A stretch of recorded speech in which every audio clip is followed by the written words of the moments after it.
Ilang oras lang ang nakakaraan ay binulagan na naman tayo ng isang kontrobersiya kung saan 18 former Philippine Marines na dating mga kasamahan ni Orly Gutesa ang nagkumpirma ng storya ni Orly Gutesa at sinuportahan ang nauna ng pahayag ni Orly Gutesa. Ano ang implikasyon ng mga revelasyon na ito ng mga dating Philippine Marines? Yan po ang pag-usapan natin ngayong gabi. Ito po muli si Attorney Mike Operario. Well, number one, ang revelation na ito ng mga Philippine Marines is so detrimental sa interest ng Malacanang, lalo na si BBM, kasi for the first time, there is now evidence. Yung testimonya po ay ebidensya. At ang testimonya ng mga Philippine Marines na ito, nagdi-deliver sila ng pera diretso sa bahay ni BBM sa Forbes and also sa Paway, Ilocos Norte. So, yung dating testimonya ni Orly Gutesa ay medyo nabitin pa kasi ang kanyang diniliberan na malapit-lapit sa Malacanang ay bahay pa rin supposedly ni Martin Romualdez. However, this time, it is different. Ngayon, there is now a direct link between the proceeds ng nakawan sa flood control all the way to the President. The second important revelation here is yung mga detalye ng ICC. Ngayon, ito ay isang bagay na matagal nang umuugong noon pero walang ebidensya na mailabas. Mayroong perang ginastos ng pamahalaan na panuhol dito sa mga representante o representatives ng ICC at lumalabas nga ngayon sa kanilang pahayag na sa pamamagitan ni Trillanes may mga perang napunta sa mga investigador ng ICC at ito ay sa pamamagitan ni Antonio Trillanes. Anong implikasyon nito sa kaso ni PRRD? This will now support the story of PRRD that he was illegally arrested and now will put the ICC on the defensive. Kasi ngayon lumalabas na mga agents of the ICC were bribed so that this case against PRRD may be filed. At nakakakulong lalo ng dugo. Kasi kahapon lang gumawa ako ng video explaining to you kung ano yung katayuan ni PRRD at sinasabi ko nga sa inyo na ang pakiramdam ko ay hindi nga siya palalayain ng ICC at baka doon na nga mamatay ang ating dating Pangulo, si President Digong.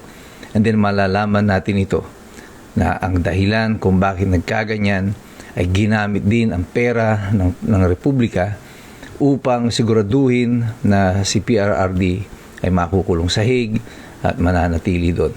Ito ay isang napakalaking dagok sa sistema ng hustisya sa Pilipinas, pati na rin sa ICC. Kasi itong pera ng flood control ay ginamit na rin para sikilin at potentially ay maging dahilan ng pagkamatay ng ating dating Pangulo doon sa Hague.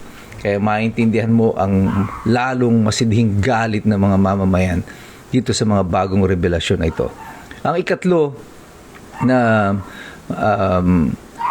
magandang pagtuunan ng pansin dito ay yung mga detalye ng distribution ng pera sa mga miyembro ng Kongreso, lalo na ng Quadcom, na kung saan at kada hearing pala ng Quadcom ay mayroong pamimigay ng perang ginagawa ang Malacanang para dun sa mga investigasyon na ito. Sinasabi na nga natin, talagang kitang-kita mo naman na ang investigasyon na ito sa Quadcom ay talagang nakadesenyo upang gipitin lamang si VP Sara at ang lahat ng kanyang mga kaalyado. At parang gigil na gigil sila. At kaya pala, kung totoo itong revelasyon ng mga Philippine Marines ito, naintindihan na natin kung bakit ganito na lang ang gigil nitong mga miyembro ng Quadcom na ito. At meron palang insentibo para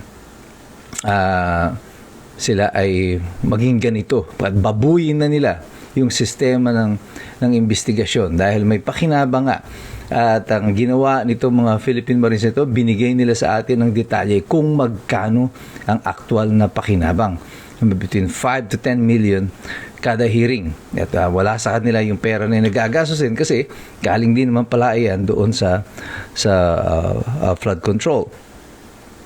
Now, marami ang mga dito sa Dilawan, yung mga sa mga pink at sa mga kaalyado ng administrasyon ang nagsasabi na ito daw parang pakulo lamang kasi hindi daw umubra yung playbook kay Gutesa. Ngayon uulitin, mas maraming mga sundalo.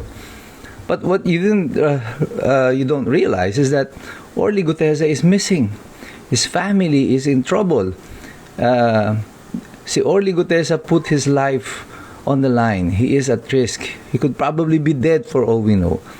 And here we are at merong 18 pa na mga Philippine Marines and eventually naglakas na ng loob na ilahad ang katotohanan.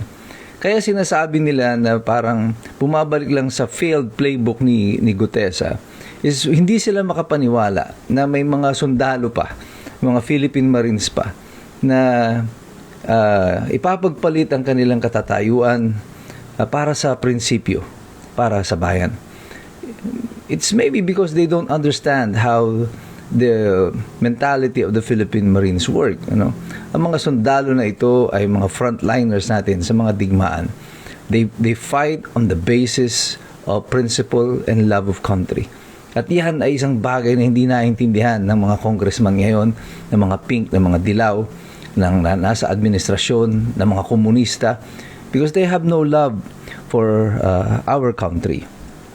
So, hindi nila ma-imagine na may mga Marines pa rin na makikipaglaban dito na titindig sila para sa ating bayan. Ito ay konsepto. Yung pagtindig para sa bayan ay isang konsepto na malabo na ngayon sa mga dilaw, sa pink, sa pula, at saka sa mga NPA, mga komunista na nasa Kongreso ngayon at sa ating administrasyon. But one thing that you must understand at pag-isipan ninyong mabuti ay yung katotohanan ng sinabi ko noon pa na ang pagbagsak ng administrasyon na ito ay hindi mangyayari overnight. Yung sunod-sunod na mga kontrobersiya, ito ay ilang buwan na nagaganap. Linggo-linggo ko napapansin ninyo, yumayanig ang pader ng Malacanang. Sunod-sunod na mga pasabog, mga paputok at kung saang-saang mga sektor nang gagaling ito. Nagkaroon ng kontrobersiya sa droga, sa sex scandal ng Pangulo, yung kanyang pagkakasakit, and then now this. Lahat ng ito ay imposible namang na plano lamang ng oposisyon na matatawag yung mga Duterte camp. I don't think none of them would have imagined that the Philippine Marines na ito ay gigisingin ang kanilang konsensya at titindig sila para sa ating bayan. But one thing is for sure, all of these controversies na sunod-sunod na nangyayari ay indikasyon at pahiwatig ng patuloy na paghina ng administrasyon. This is a sign of an ever-weakening presidency. Kaya pumapalag na ngayon ang mga tao sa paligid ni BBM is because people now realize and they recognize that they are serving a weak leader. That he will be gone in a few months at kaya sila ay pumuposisyon na sa labas ng Malacanang kasi alam nilang wala nang magagawa ang administrasyon laban sa kanila and they can now fight the administration. That is the symbol of what is happening today at iyan ang mas dapat nating pagmasdan. Today is the 40th anniversary of EDSA 1.